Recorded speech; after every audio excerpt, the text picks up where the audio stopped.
এ শেরপুর জেলার শ্রীপর্দি থানার মুসলিম ভাইরা আমার, আল্লাহ রব্বুল আলামিন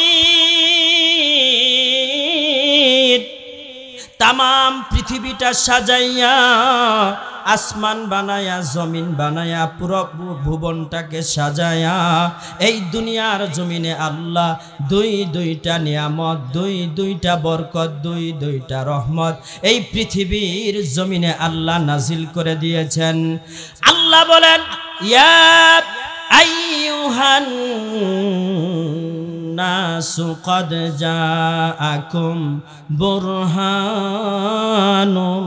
মির রাব্বিকুম ওয়া আনজালনা ইলাইকুম নূরাম মুবিনা।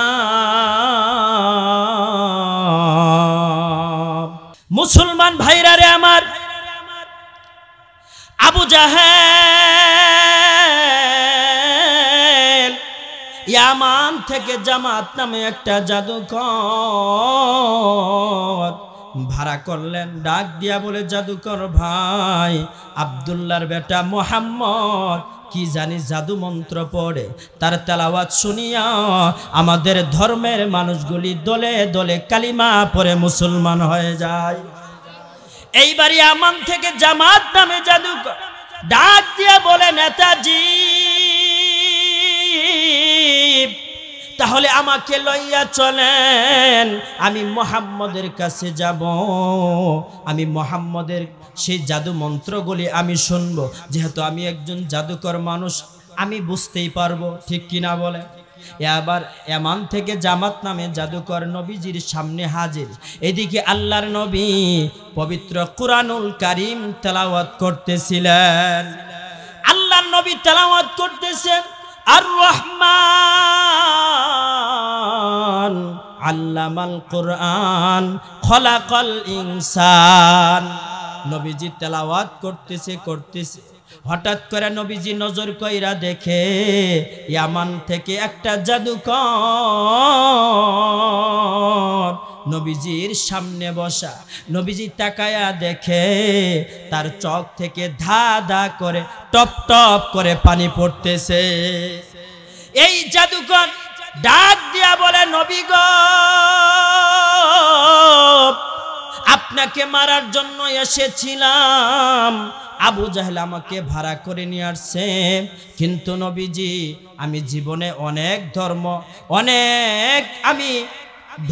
আমি স্টাডি করেছি, কিন্তু এটা কেমন জানি আমার কাছে মনে হলো না, এটা কোনো মানুষের বানানো কোনো মন্ত্র নয়, এটা ওই আসমানে মালিকের কিতাব, ওই আল্লাহ তাআলার কিতাব। ওগো নবীজি, আমি আর দেরি করব না, আমাকে এক্ষুনি কালিমা পড়াইয়া, কালিমার মালা গলায় পড়াইয়া দেন। আবু জাহেল মনে মনে চিন্তা করে, হাই রে, আমি যারে ভাড়া করলাম সে মুহাম্মদের হাতের সাথে হাত রেখে কালিমা পড়ে মুসলমান হয়ে গেল। আবু জাহেল নিজের কপালে নিজেই থাপড়াইতে থাকে। এইবার আবু জাহেল চলে গেল। বাবাজি, সেই কোরআনের কিন্তু এখনো দাম আছে, কথা বলেন ঠিক কিনা? আজকের মাদ্রাসা থেকে 4 জন ছাত্র কোরআনের হাফেজ হয়ে বিদায় হয়ে যাবে। এ মুসলমান ভাইরা রে, দেখেন তো একটা ফোঁটা চোখের পানি পড়ে কিনা গো। আমি গত বছর আমার একজন বন্ধু, তার নাম হুমায়ুন কবির, একই সঙ্গেই দাওরা হাদিস পড়েছিলাম। গত বছর তার বাবা ইন্তেকাল করেছে, তার বাড়ি হলো রংপুরে। আমি তার বাবার জানাজায় আমি শরীক হয়েছিলাম। এই ছাত্রটা কোরআনের হাফেজ হয়েছে, আলেম হয়েছে, কিন্তু বাবার জানাজায় যখন দাঁড়ায়া জানাজার নামাজটা পড়া, বাবার কবরের পাশে দাঁড়ায়া সে 2 হাত তুলে আল্লাহর কাছে দোয়া করে, আল্লাহ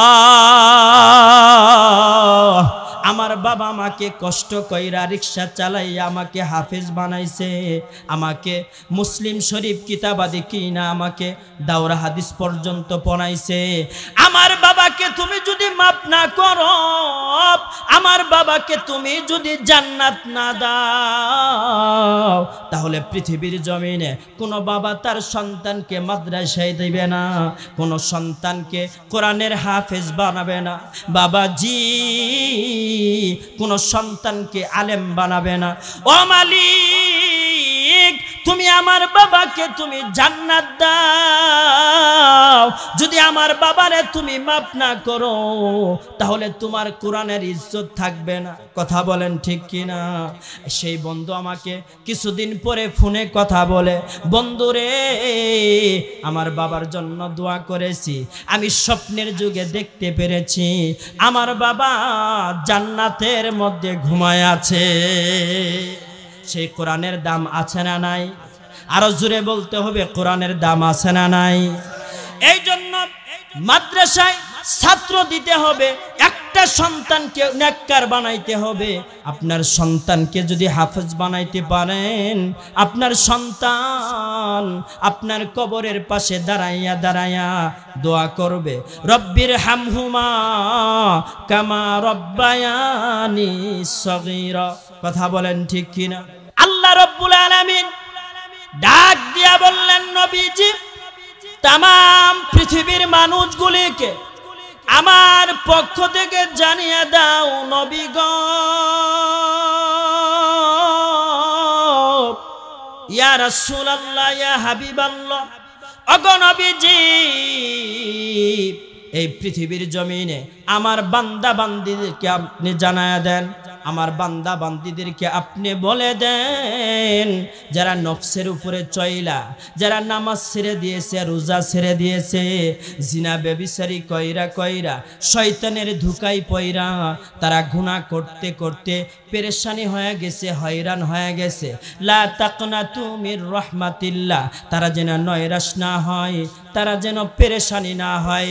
আমি আল্লাহ বলে দিলাম, ইন্নাল্লাহ লা ইয়াগফিরুদ যুনুবা জামিআ, আমি আল্লাহ তাদের জিন্দেগীর গুনাহ মাফ করে দিব। মুসলমান ভাইরা রে আমার, আজকের মাহফিল থেকে আমরা আল্লাহর কাছে তওবার মতো তওবা করব, আল্লাহর কাছে কাঁদব, ফেলিয়ে না দিও মালিক, ফেলিয়ে না দিও, গুনাহ যত করেছি মোরা ক্ষমা তুমি করিও। বান্দা আছে বন্দেগি নাই, শেষ করেছি জিন্দেগি, ওই আখিরাতের মুসিবতে এই পাপীদের উপায় কি? কথা বলেন ঠিক কিনা? আল্লাহর কাছে কাঁদব, আল্লাহর কাছে দোয়া করব, আল্লাহ তাআলা আমাদেরকে অবশ্যই মাফ করে দিবে। আল্লাহ কেমন করে মাফ করে দেয়? এ মুসলমান ভাইরা, কিতাবের মধ্যে পড়ে আসলাম, নাম শুনেছেন আমিরুল মুমিনিন খলিফাতুল মুসলিমিন হযরতে উমর রাদিয়াল্লাহু তাআলা আনহু। নাম শুনছেন কি শুনেন নাই? নবীজির একজন বিশিষ্ট সাহাবী, আমিরুল মুমিনিন খলিফাতুল মুসলিমিন, বাড়ি থেকে জিকির কইরা কইরা হাঁটি হাঁটি পা পা করে নবীজির কাছে যাচ্ছে। বাবাজি, মোবাইল থাকলে মোবাইলে রেকর্ড করতে পারেন। এ মা বোনেরা, দেখেন তো দিলটা নরম হয় কিনা। অন্য কোথাও কিন্তু নজর দেওয়া যাবে না। দেখেন আল্লাহ বান্দাদেরকে কেমন করে ভালোবাসে, আল্লাহ কেমন মহাব্বত করে, তার বাস্তব একটি চিত্র আপনাদের সামনে তুলে ধরছি।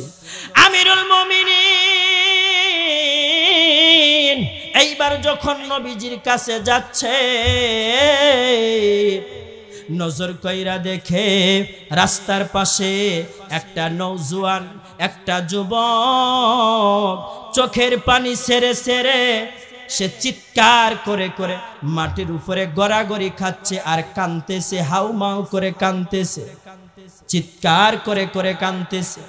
হযরত উমর ডাক দিয়া বলে, যুবক তুমি কেন কান্দো, তোমার কি হয়েছে? যুবক ডাক দিয়া বলে, আমিরুল মুমিনিন,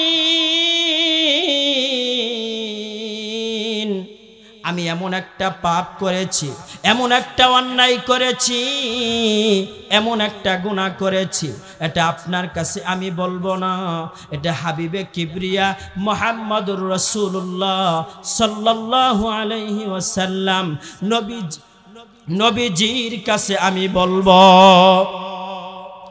এইবার আমিরুল মুমিনিন খলিফাতুল মুসলিমিন যুবকের কান্না দেখা চোখের পানি ধরে রাখতে পারে না।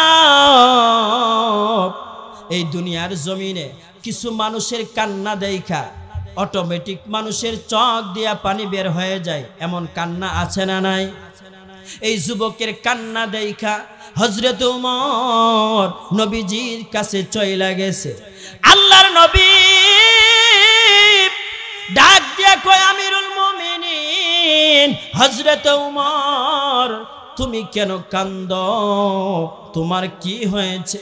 ডাক দিয়া কই, নবী গো, আমি যখন আপনার কাছে আসতেছিলাম একজন যুবক মাটির উপরে গড়াগড়ি খাচ্ছে, চিৎকার করে করে কাঁদছে। নবী বললেন তাকে ডেকে নিয়ে আসো। এইবার নবীর কাছে নিয়ে আসার পরে আল্লাহর নবী ডাক দিয়া বলে, যুবক রে, তোমার কান্নার কারণ কি?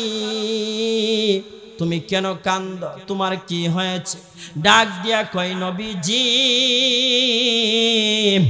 আমি এমন একটা গুনাহ করেছি, এমন একটা অন্যায় করেছি। নবী বললেন, তুমি কি আরশের চাইতেও বেশি করেছো নাকি? বলেন, জি জি, আমি আরশের চাইতেও বেশি অন্যায় করেছি, জমিনের চাইতেও বেশি অন্যায় করে ফেলেছি।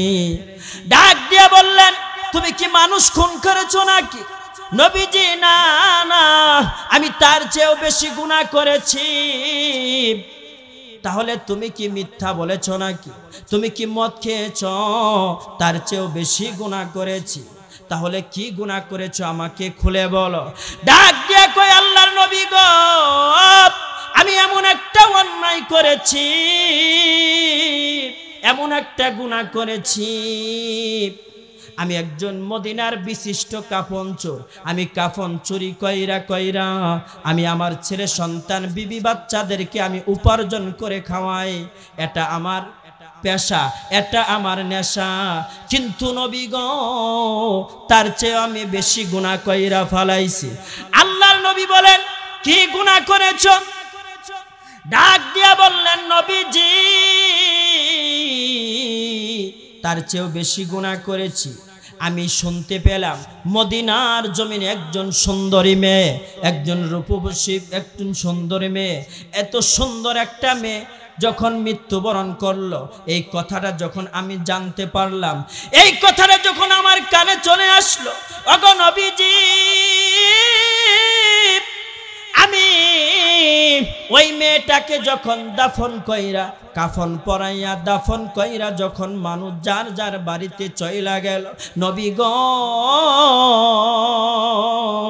আমি গভীর রজনীতে ওই মেয়েটার কবরে আমি কবরটা খনন করলাম। কবরটা খনন করিয়া ওই কবরের ভিতরে নামিয়া আমি নিজের হাত দিয়া মেয়েটার শরীর থেকে কাফনের কাপড়গুলি সরাইয়া ফালাইলাম। নাউজুবিল্লাহ বলেন। এইবার কাফনের কাপড়গুলি আমি সরাইয়া, এইবার শয়তান আমাকে ধোঁকা দিতে লাগলো। ডাক দিয়া কই, যুবক, এমন সুবর্ণ সুযোগ কোনদিন পাবি না, আজকে মেয়েটার সঙ্গে তুই জিনা কইরা ফালা। নাউজুবিল্লাহ বলেন। আমি শয়তানের ধোঁকায় পড়িয়া, নবীজি, আমি শয়তানের ওয়াসওয়াসায় পড়িয়া মেয়েটার সঙ্গে আমি জিনা করলাম, মেয়েটার সঙ্গে আমি অপকর করলাম। করার পরে যখন আমি চলে আসব, ঠিক এন্ডিমি টাইমে কবর থেকে মেলি কণ্ঠ ডাক দিয়া বলে, যুবক, আমি এই মদিনার জমিনে আমি একজন নেককার মেয়ে ছিলাম, আমি একজন পর্দাওয়ালা ছিলাম, কিন্তু যুবক, তুই আমারে নাপাক বানাইলি, তুই আমাকে হাজার হাজার মুর্দাদের সামনে তুই আমাকে বেইজ্জতি করলি, আমি কেমন করে আরশের মালিকের সামনে আমার চেহারা দেখাবো? যুবক, কিয়ামতের ময়দানে তোর নামে কিন্তু মামলা হবে, তোর নামে কিন্তু আমি বিচার দায়ের করব, তোকে আমি ছাড়ব না, তোকে আমি দেখে ছাড়ব। এইভাবে যখন মেয়েটা বলতেছে, এইবার নবীজি এই কথাগুলি শোনার পরে আমি যখন চলে আসতেছি, ওগো নবীজি, এইবার মেয়েটির কথাগুলি শুনিয়া আমি আর অস্থিরতা আমার কাটে না। নবী গো, এইবার আমি বাড়িতে চলে আসলাম। আমি ঘুমাইতে গেলে আমার ঘুম হয় না, আমি খাইতে গেলে আমার খাইতে পারি না, আমার অস্থিরতা কাটে না। নবীজি, আল্লাহ কি আমাকে মাফ করবে নাকি? আল্লাহ কি আমারে ক্ষমা করবে নাকি? আল্লাহর নবী রাগ হয়ে গেছে। আল্লাহ নবীর চেহারাটা কেমন জানি মলিন হয়ে গেছে। এইবার যুবকটা নবীজির সামনে থেকে সে চলে যাচ্ছে, কারণ আল্লাহর নবী জবান দিয়া যদি বরদুয়া দেয় তাহলে যুবকটা ধ্বংস হয়ে যাবে। এই চিন্তা কইরা যুবকটা নবীজির সামনে থেকে চলে যাচ্ছে। এ মুসলমান ভাইরা রে আমার, এইবার যুবক এইবার নবীজির সামনে থেকে এইবার যখন হাঁটি হাঁটি পা পা কইরা এইবার চলে যাচ্ছে, আর আল্লাহকে ডাক দিয়া বলে, আল্লাহ, আমি নবীর কাছে অনেক আশা কইরা গেছিলাম, কিন্তু নবীজি আমাকে কোনো কথা বলে নাই, আমি নবীজির কাছ থেকে আমি কোনো পরামর্শ পাই নাই। ও মালিক, তুমি যদি আমারে তাড়াইয়া দাও, আমি কার কাছে যাব? এইভাবে ডুকরে ডুকরে যুবকটা কাঁদতেছে। কাঁদতে কাঁদতে এই যুবকটা মদিনার জঙ্গলে চইলা গেছে। এইবার মদিনার জঙ্গলে যাইয়া মদিনাতে এই মদিনার জঙ্গলে যাইয়া সে সেজদায় পয়রা পয়রা কাঁদতেছে, আর আল্লাহকে ডাক দিয়া বলে, রহমান, তোমার নামে রহিম, তোমার তো কত মায়া, তোমার তো অনেক দয়া গো আল্লাহ। ও মালিক, এই দুনিয়ার জমিনে কোনো বাড়িতে যদি কোনো মানুষ বারবার যদি ভিখারি একজন ফকির যদি ভিক্ষা করতে যায়, ওই মানুষটা কিন্তু অনেক টাকাওয়ালা হলেও কিন্তু রাগ হয়ে যায়, ঠিক কিনা বলে? কিন্তু আল্লাহ গো, আমি অনেক পাপ করেছি, অনেক অন্যায় করেছি, কিন্তু তবুও কিন্তু আমি তোমার বান্দা। কথা বলেন ঠিক কিনা? এই যুবকটা যখন ডুকরে ডুকরে কান্দে, একদিন নয়, 2 দিন নয়, 40 দিন পর্যন্ত সেজদায় পড়ে পড়ে কান্দে। বাবাজি, এদিকে জিব্রাইলকে আল্লাহ তাআলা নবীর কাছে পাঠায় দিয়েছে। জিব্রাইল নবীর কাছে এসে ডাক দিয়া কয়, আল্লাহর নবী, আসমানের মালিককে? নবী বললেন আল্লাহ। জমিনের মালিককে? নবী বললেন আল্লাহ। রিজিকের মালিককে? নবী বললেন আল্লাহ। তাহলে গুনাহ মাফ করার ক্ষমতা কার? নবী বললেন আল্লাহ। ওগো নবীজি, 40 দিন আগে একজন যুবক গুনাহ কইরা আপনার কাছে এসেছিল। ওই যুবক, তাকে আপনি কোনো পরামর্শ দেন নাই, তাকে আল্লাহ মাফ করবে না, আপনি রাগ হয়ে গেছেন। নবীজি, আমার আল্লাহ আমি জিব্রাইলকে পাঠায় দিয়া আমার মাধ্যমে জানায় দিয়েছে, নবী গো, এই যুবকের জিন্দিগির তামাম সকল গুনাহগুলি আমার আল্লাহ মাফ করে দিয়েছে। মুসলমান ভাইরা রে আমার, সে আল্লাহর কাছে দোয়া করলে, আল্লাহর কাছে কাঁদলে আমার আল্লাহ মাফ করার ক্ষমতা আছে না নাই? বাবাজি, আমাদের হায়াত কিন্তু খুব সীমিত, ঠিক কিনা বলেন? আগের জামানার উম্মতের হায়াত কিন্তু অনেক বেশি ছিল। আমাদের আখরি জামানার বিশ্বনবীর উম্মতদের হায়াত কিন্তু খুব কম। এই অল্প সময় হায়াত ঈমান আর আমল নিয়ে যদি কবরে যাইতে পারি তাহলে কিন্তু আমরা জান্নাতের মালিক হয়ে যাব। কথা বলেন ঠিক কি না? মুসলমান ভাইরা আমার, আমাদের হায়াত কেমন কম। আল্লাহর নবী মুসা হাঁটি হাঁটি পা পা কইরা তিনি যখন তার বাড়িতে তার গন্তব্যে যখন যাচ্ছে, রাস্তার মাঝে একজন বৃদ্ধা মহিলা চোখের পানি ছেড়ে ছেড়ে কান্দে। মুসা নবী ডাক দিয়া কই, মা গো আপনি কেন কান্দেন? আপনার কান্দার কারণ কি? এই মহিলা ডাক দিয়া কই, নবীজি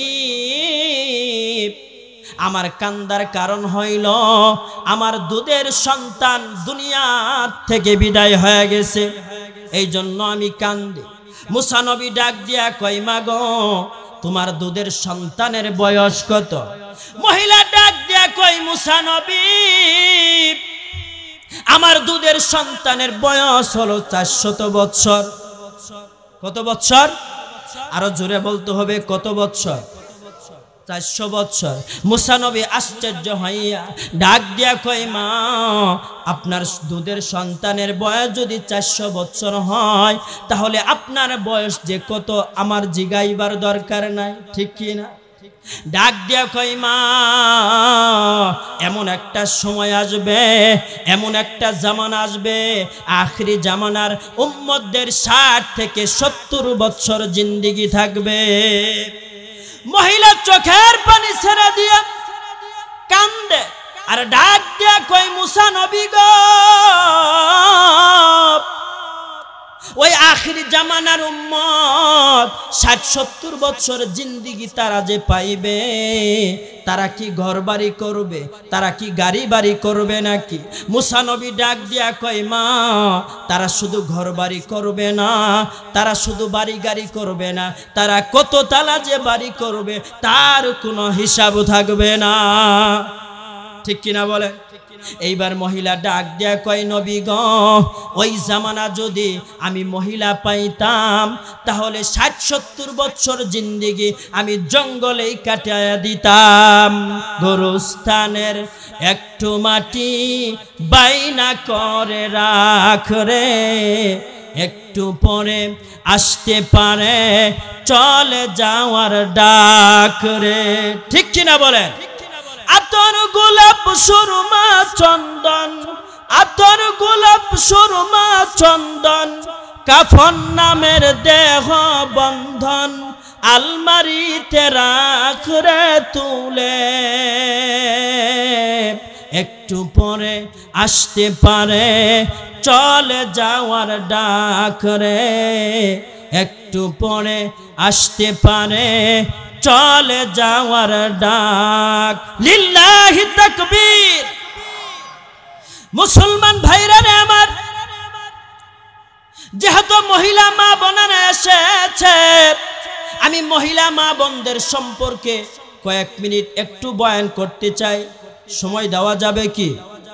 এ মুসলমান ভাইরা রে, পর্দার আড়ালের মা বোনেরা, এ পর্দার আড়ালের মা বোনেরা গো, আমি তোমাদের মতো একজন মায়ের সন্তান। এ বোনেরা, আমি তো তোমাদের একজন ভাইয়ার মতো একজন ভাই হইয়া কথা বলতেছি। দেখো তো দিলটা নরম হয় কিনা। নবীজি একটা হাদিসের মধ্যে বলেছে, আলমারআতু ইদা সাল্লাত খামসাহা ওয়া সামাত শাহরাহা ওয়া আহসানাত ফারজাহা ওয়া আতাআত বালাহা ফালতাদখুল মিন আইয়ি আবওয়াবিল জান্নাতি শাআত। আল্লাহু আকবার বলেন। আল্লাহর নবী মহিলাদের উদ্দেশ্য করে ডাক দিয়া বলে, পৃথিবীর মহিলারা রে, তোমরা যদি 4টা গুণে গুণান্বিত হও, 4টা গুণ অর্জন করতে পারো, তাহলে আমার আল্লাহ তোমাদের জন্য জান্নাতের 8টা দরজা খুইলা দিবে। ও মা, আপনাদের পেট থেকে তো নবীরা পৃথিবীতে এসেছে, ঠিক কিনা? আবার আপনাদের মতো মায়ের পেট থেকে ডিপজল এসেছে, আছে না নাই? আপনাদের মতো চরিত্রহীন সাকিব খান পৃথিবীতে এসেছে, আবার আপনাদের মতো নেককার মায়ের পেট থেকে আল্লামা আহমদ শফি, আল্লামা মামুনুল হক পৃথিবীতে আগমন করেছে, ঠিক কিনা? দালালের মা বোনেরা গো, আল্লাহর নবী ডাক দিয়া কয় পৃথিবীর মহিলা, তোমরা যদি 4টা গুণে গুণান্বিত হও তাহলে আল্লাহ তোমাদের জন্য 8টা জান্নাতের দরজা খুইলা দিবে। 1 নাম্বার, তোমরা 5 ওয়াক্ত নামাজ আদায় করবা। কিন্তু আমাদের সমাজের মা বোনেরা সবচেয়ে নামাজের গাফেলতি বেশি, ঠিক কিনা বলেন? নামাজের সময় নাই, আছে না নাই? আল্লাহর নবী বলেছে 1 নাম্বার, মহিলারা 5 ওয়াক্ত নামাজ পড়বা। 2 নাম্বারে রমজানে রোজা রাখবা। 3 নাম্বারে স্বামীর খেদমত করবা। 4 নাম্বারে পর্দার সাথে লজ্জা স্থানের হেফাজত করবা, পর্দা করবা। এই হুকুম কার? এ মুসলমান ভাইরা রে, এই 4টা গুণ যদি কোনো মা অর্জন করতে পারে, তার জন্য আল্লাহ তাআলা জান্নাতের 8টা দরজা খুইলা দিবে। এই 4টা গুণ আমাদের অর্জন করার দরকার আছে না নাই?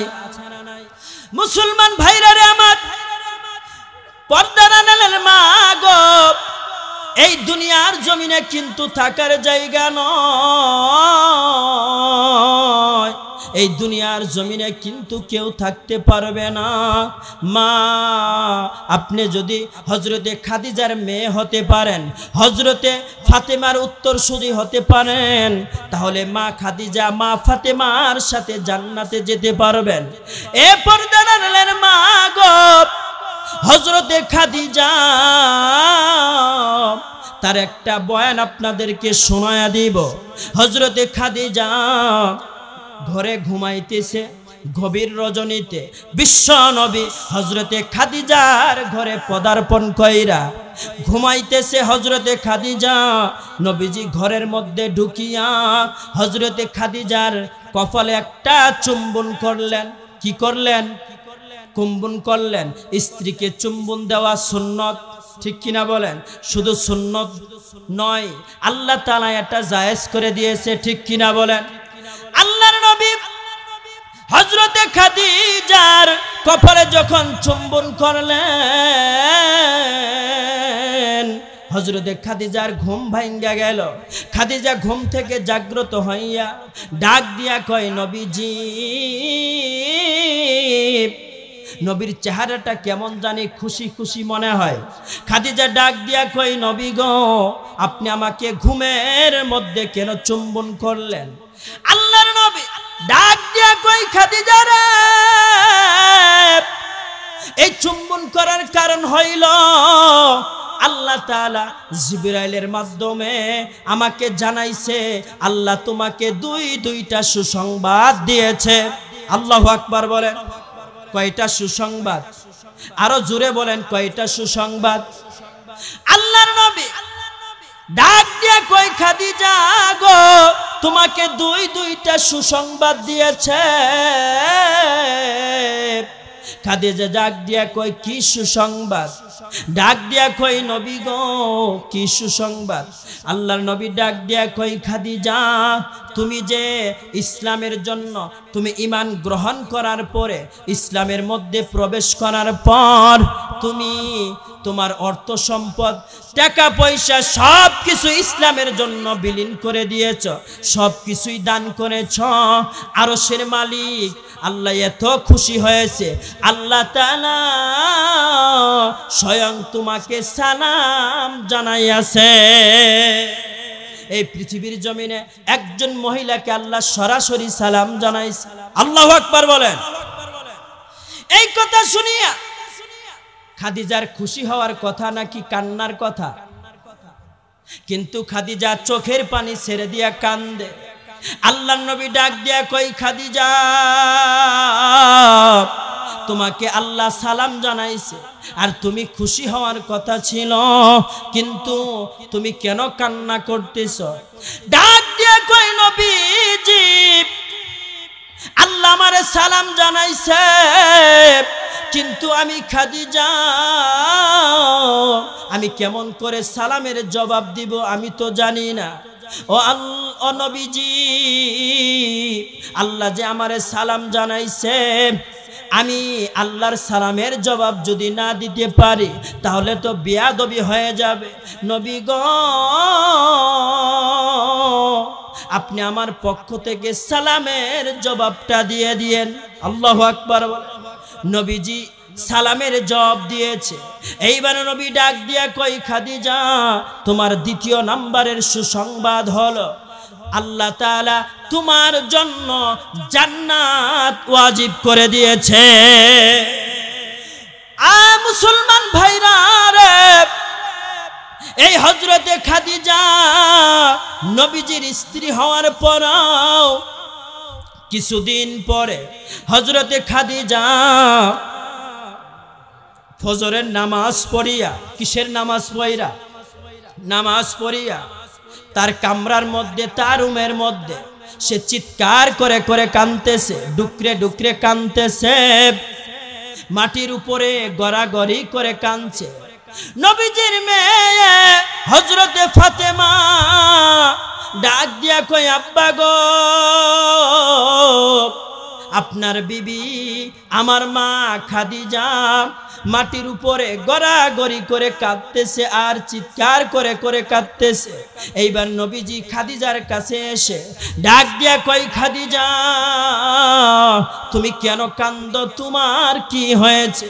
খাদিজা ডাক দিয়া কই, নবী গো, আমি কান্দি, আমি একটু কবর নিয়ে চিন্তা করতেছিলাম। আমি চিন্তা কইরা দেখলাম ওই কবরে আমার সাথে কেউ যাবে না। কথা বলেন ঠিক কিনা? আমি কবর নিয়ে একটু চিন্তা করতেছিলাম, ওই কবরে একা একা কেমনে থাকবো? ওই কবরে দুনিয়ার জমিনে মানুষ অসুস্থ হলে কত মানুষ তার কাছে আসে, কিন্তু আমি যখন কবরে থাকবো আমার কাছে কেউ তো আসবে না। এই কবর নিয়ে একটু চিন্তা করতেছি। ও নবীজি, ইয়া রাসূলুল্লাহ, ইয়া হাবিবাল্লাহ, ওগো নবীজি, আপনার কাছে আমি তিনটা জিনিস ওয়াদা নিব। আপনি যদি আমাকে ওয়াদা দিতে পারেন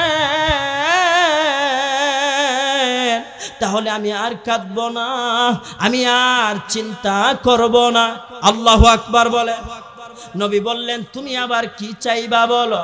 ডাক দিয়া কই, নবীজি, আমি যখন মইরা যাব, আমি যখন পৃথিবী থেকে চইলা যাব, আপনি দুনিয়ার কোন দোকানের কাফনের কাপড় দিয়া আমাকে শরীরের কাফনের কাপড় পরাইবেন না। আপনি নবীজির শরীরের, আপনার শরীর মুবারকের জামা দিয়ে আমাকে কাফনের কাপড় দিয়া দিবেন। আল্লাহর নবী ডাক দিয়া কই, খাদিজা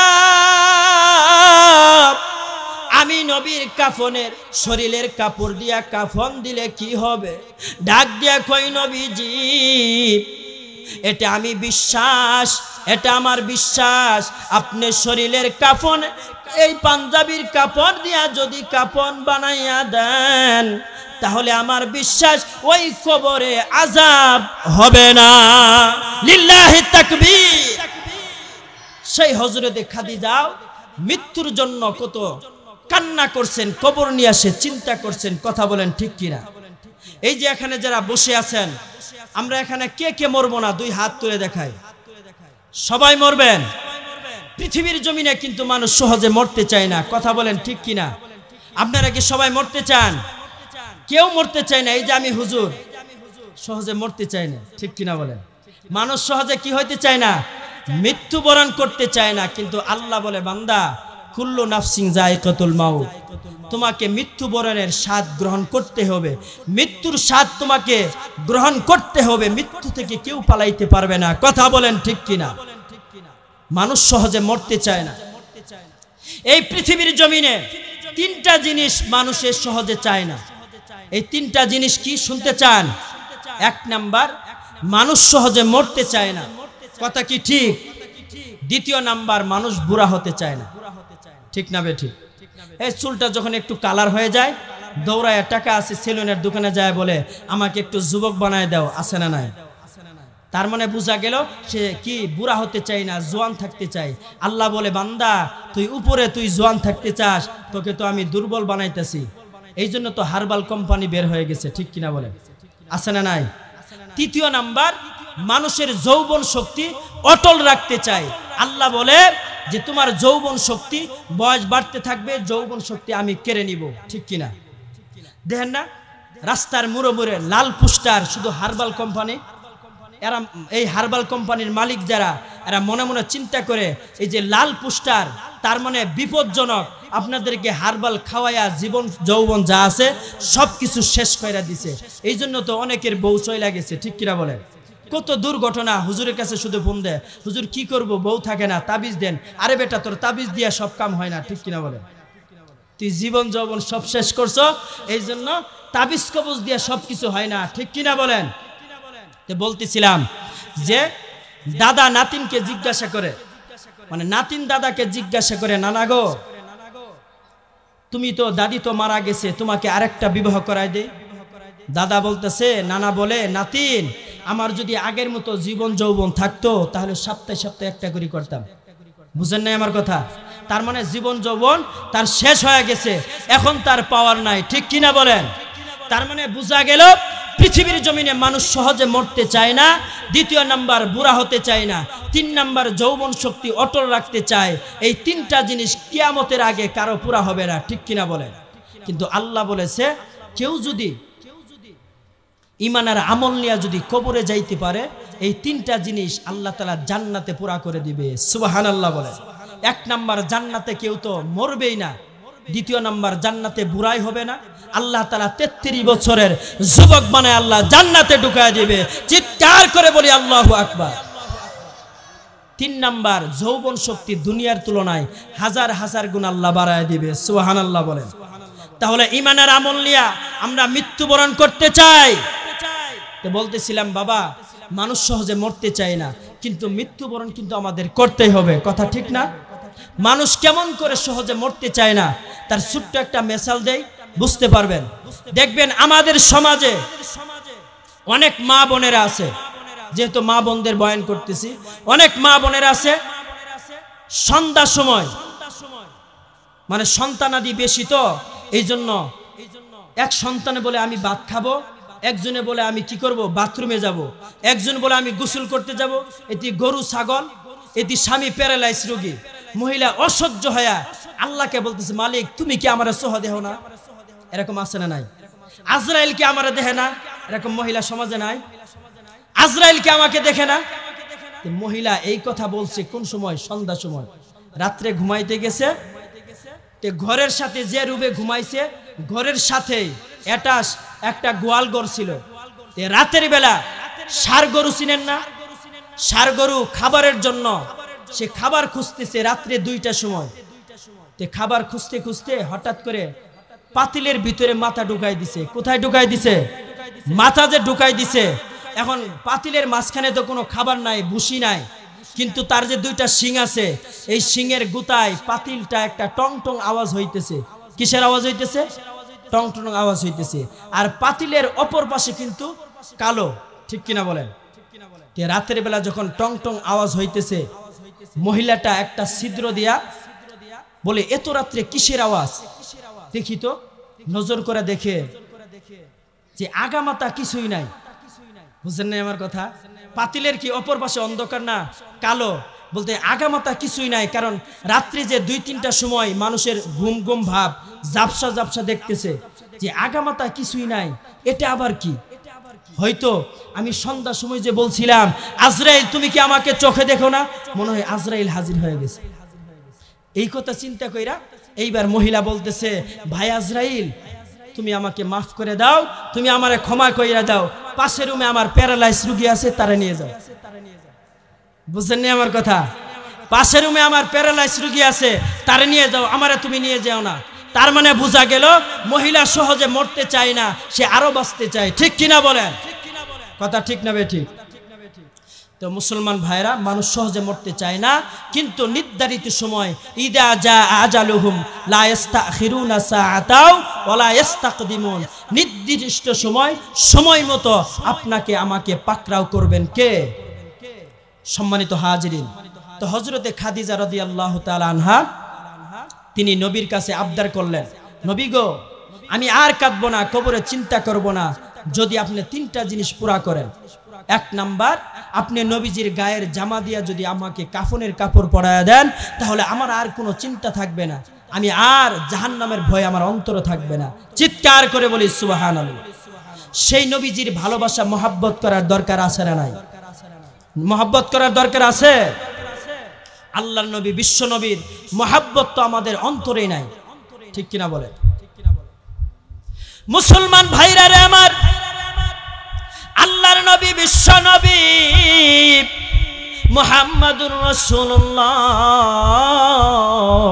সাল্লাল্লাহু আলাইহি ওয়াসাল্লাম, নবীকে আমাদেরকে ভালোবাসতে হবে, নবীকে মহব্বত করতে হবে। হযরতে খাদিজা ডাক দিয়া কয়, নবী গো, আপনার গায়ের জামা যদি আপনাকে কাফনের কাপড় পরাইয়া দেন, আমার চিন্তার কোনো কারণ নাই। আল্লাহু আকবার বলে। তাহলে সেই নবীকে যদি ভালোবাসতে পারি, সেই নবীকে যদি অনুসরণ করতে পারি, তাহলে আমাদেরও কিন্তু কোনো চিন্তার কোনো কারণ নাই। কথা বলেন ঠিক কিনা?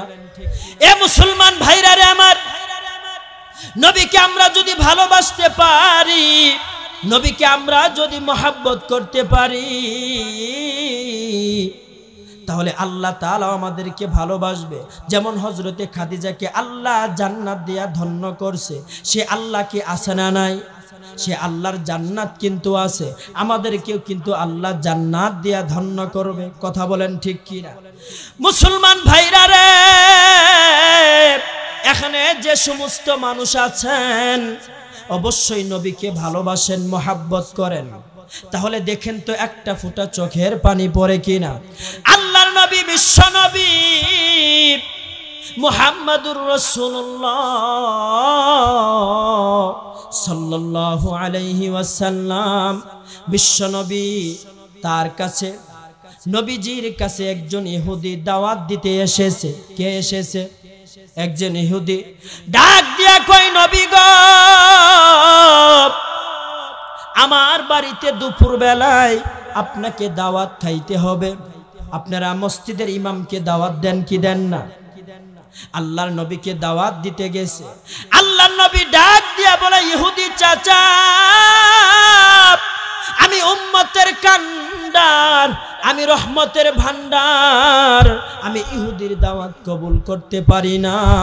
কিন্তু নবীজি ডাক দিয়া কই, চাচা গো, একটা শর্তে আমি দাওয়াত কবুল করতে পারি, তুমি যদি আমার হাতের সাথে হাত রাইখা কালিমা পড়ে যদি মুসলমান হও, তাহলে আমি তোমার বাড়িতে দাওয়াত গ্রহণ করতে পারি। ইহুদি ডাক দিয়া কই, নবীজি, আমি আপনার শর্ত মেনে নিলাম। নবী বললেন, তাহলে তোমার দাওয়াত আমি গ্রহণ করলাম। কিন্তু ইহুদির একটা ষড়যন্ত্র ছিল, তার মনের অবস্থা ভালো ছিল না। নবীকে ষড়যন্ত্র করে তার বাড়িতে নিয়ে মারার একটা কৌশল খাটাইছে। এইবার নবীজি তার দাওয়াত গ্রহণ কইরা তার বাড়িতে দুপুর বেলায় উপস্থিত হয়েছে। এইবার নবীজি দুপুর বেলায় দাওয়াত খাওয়ার জন্য ইহুদির বাড়িতে আল্লাহর নবীকে বারান্দায় বসতে দিয়েছে। এইদিকে ইহুদি 2.5 বছর একটা প্রশিক্ষণওয়ালা একটা কুকুরকে লালন পালন করছিল। এ বন্ধু, এই পৃথিবীতে এমনও কিছু প্রশিক্ষণ প্রাপ্ত কুকুর আছে যার দাম 1 কোটি টাকার উপরে।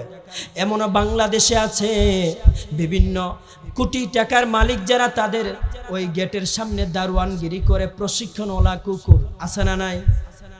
এ মুসলমান ভাইরা রে আমার, এই ইহুদি এই কুকুরকে 2.5 বছর নিজে না খাইয়া, নিজে না গোসল কইরা কুকুরকে সুন্দর কইরা শ্যাম্পু দিয়া দামি দামি সাবান দিয়া গোসল করাইছে, তাকে আরাম কইরা অনেক সুন্দর সুন্দর খাবার খাওয়াইছে।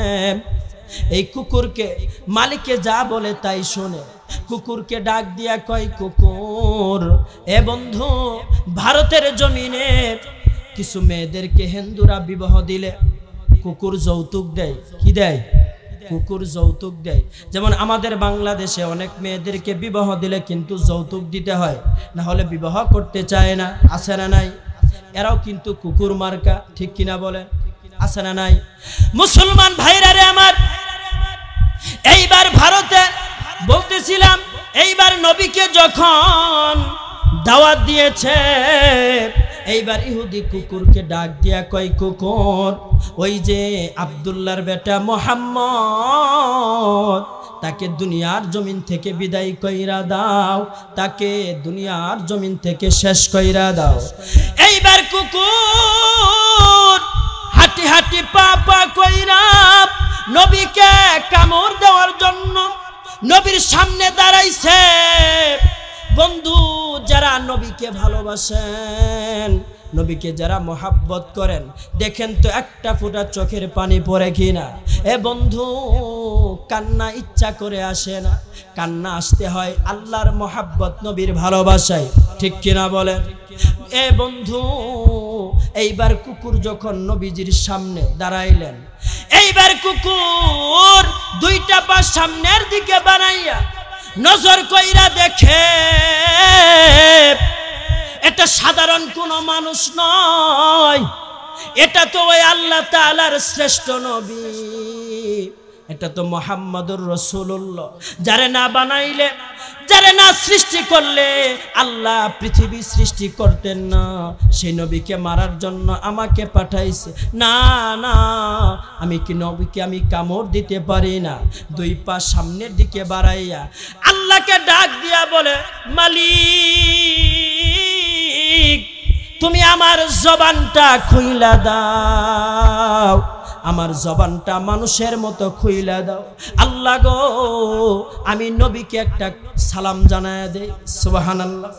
এইবার কুকুরের জবান খুলে গেল, ডাক দিয়া কই, নবীজি পৃথিবীর কেউ আপনাকে না চিনলেও আমি কুকুর আপনাকে চিনতে ভুল করি নাই। ত্রিভুবনের প্রিয় মুহাম্মদ কোরআনে প্রমাণ, আশেক বিনে কে বুঝিবে এই আমার দয়ার নবীর শান, ঠিক কিনা? আশেক বিনে কে বুঝিবে এই আমার দয়ার নবীর শান। নবী আমার মদিনারি বুলবুল, আমার আল্লাহ ভালোবেসে নাম রাখিলেন হাবিবে রাসূল। আল্লাহু আকবার বলেন। মদিনার নবী আমার মদিনারি বুলবুল, আমার আল্লাহ ভালোবেসে নাম রাখিলেন মুহাম্মদ রাসূল। সেই নবীকে ভালোবাসলে, সেই নবীকে ভালোবাসলে জান্নাত পাওয়া যায়। আশেক বিনে কে বুঝিবে এই আমার দয়ার নবীর শান, আশেক বিনে কে বুঝিবে এই আমার দয়ার নবীর শান। রহমাতুল লিল আলামিন নবী কোরআনে প্রমাণ, আশেক বিনে কে বুঝিবে এই আমার দয়ার নবীর শান। নারায়ে তাকবীর। মুসলমান ভাইরা রে আমার, এইবার কুকুর নবীর সামনে থেকে মালিকের কাছে, ইহুদির কাছে চইলা গেল। এইবার ইহুদির কাছে যাইয়া ডাক দিয়া কয়, ইহুদি ডাক দিয়া কয়, মালিক তুমি যারে কামড় দিতে বলেছ ইনি সাধারণ কোনো মানুষ নয় রে, ইনি তো আল্লাহর নবী মুহাম্মাদুর রাসূলুল্লাহ। এইবার ইহুদি মনে মনে কয়, হাই রে, মানুষের মুখে শুনছিলাম সত্য নবী, বিশ্ব নবী আমি বিশ্বাস করি নাই, আমি গ্রহণ করি নাই, কিন্তু একটা কুকুর, একটা পশু, একটা জানোয়ারের জবান দিয়া আমি শুনতে পেলাম ইনি সত্য নবী, বিশ্ব নবী। আমি আর দেরি করতাম চাই না, এইবার দৌড়াইয়া এই ইহুদি আল্লাহর নবীর সামনে হাজির হইয়া গেল। ডাক দিয়া কই, আল্লাহর নবী আমি অনেক অন্যায় কইরা ফেলাইছি, আমি ভুল করেছি, নবী গো আমাকে মাফ কইরা দেন, আমাকে কালিমা পড়াইয়া ইসলামের মধ্যে প্রবেশ কইরা দেন। সম্মানিত হাজিরিন, তো আমি বলছিলাম সেই নবীকে ভালোবাসার দরকার আছে না নাই? সেই নবীকে হযরতে খাদিজা ডাক দিয়া কয়, নবী গো আপনার গায়ের জামা দিয়া যদি কাফন পরায় দেন তাহলে আমার কোনো চিন্তার কোনো কারণ নাই। নবী বললেন দ্বিতীয় নাম্বার কি? ডাক দিয়া কয়, নবী গো পৃথিবীর কোনো মানুষ যেন আমার কবর যেখানে রাখবেন সেখানে যেন কেউ না করে আপনি নিজের হাত দিয়া কবর খনন কইরা সেই কবরে আপনি একটু শুয়ে থাকবেন। নবী রাজি হয়ে গেল। তৃতীয় নাম্বার ডাক দিয়া কয়, নবী গো ওই কবরের মধ্যে যখন আমাকে শোয়া সমস্ত মানুষ যার যার বাড়িতে চলে যাবে, ওই সময় তো কবরের মধ্যে মুনকার নেকির আসবে, আমাকে প্রশ্ন করবে তিনটা প্রশ্ন, মার রব্বুকা, ওমান দিনুকা, ওমান নাবিয়ুকা। নবী গো আমি জবাব দিতে পারবো না, আমার ভয় হয়। ও নবীজি আপনি আমার প্রশ্নের জবাবটা দিয়ে দিবেন। সুবহানাল্লাহ। নবী রাজি হয়ে গেল। তো হযরতে খাদিজা ইন্তেকাল করলেন। নবীজি তার তিনটা প্রশ্নের ওয়াদা নবীজি আদায় করেছে। সমস্ত মানুষ যখন কবর থেকে যার যার বাড়িতে চলে গেছে, নবী কবরের পাশেই দাঁড়ায় আছে, দুই হাত তুলে আল্লাহর কাছে দোয়া করে, মালিক কিয়ামতের ময়দানে কেউ কাউকে চিনবে না,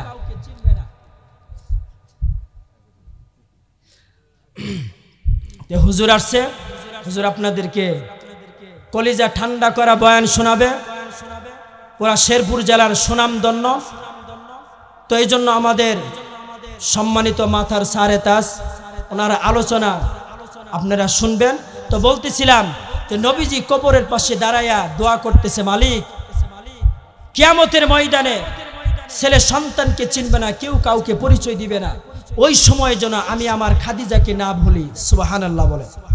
তো নবীজি যখন কবরের পাশে দাঁড়ায় আছে, আল্লাহ তাআলা জিবরাইলের মাধ্যমে জানায় দেয়, নবী গো খাদিজার প্রশ্নের জবাব আপনাকে দিতে হবে না, আরশের মালিক আল্লাহ তাআলাই দিয়ে দিয়েছে। সুবহানাল্লাহ। তো পর্দার আড়ালের মা বোনেরা, আমরা সবাই যেন ঈমান এবং আমলের উপরে অটল থেকে মৃত্যু পর্যন্ত যেন পর্দার সাথে চলতে পারি। আল্লাহ তাআলা আমাদের সবাইকে ঈমান নিয়ে মৃত্যুবরণ করার তৌফিক দান করেন। সবাই বলেন আমিন। আসসালামু আলাইকুম ওয়া রাহমাতুল্লাহি ওয়া বারাকাতুহু।